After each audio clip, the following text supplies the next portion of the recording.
Společnost Otobok.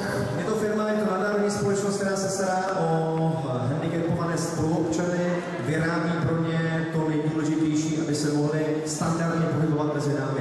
Reprezentantkou této společnosti je paní Friedrichová. Dobrý den, tak prosím, stručně si odprezentujte společnost Otobok.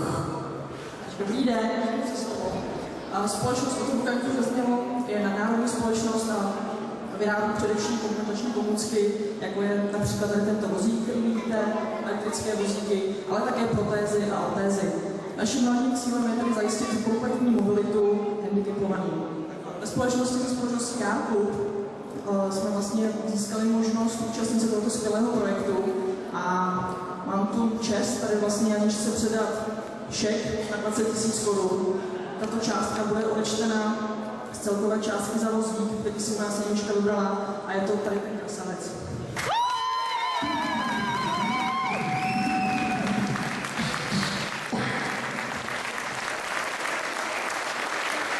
Tak je to ten vozík, ale já jsem slyšel, že Janička bude mít krásnější, Janička tam prej bude mít metalizu.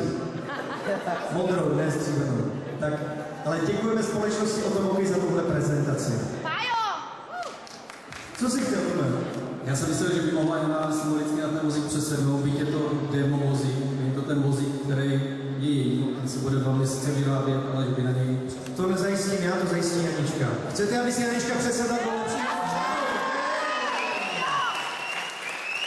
Tak jdeme na to!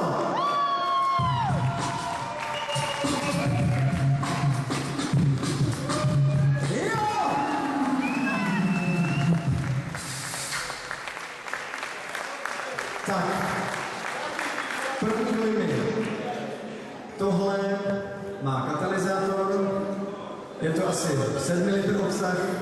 Co říkáš na ten nový vůz? Je to úplný bavorák.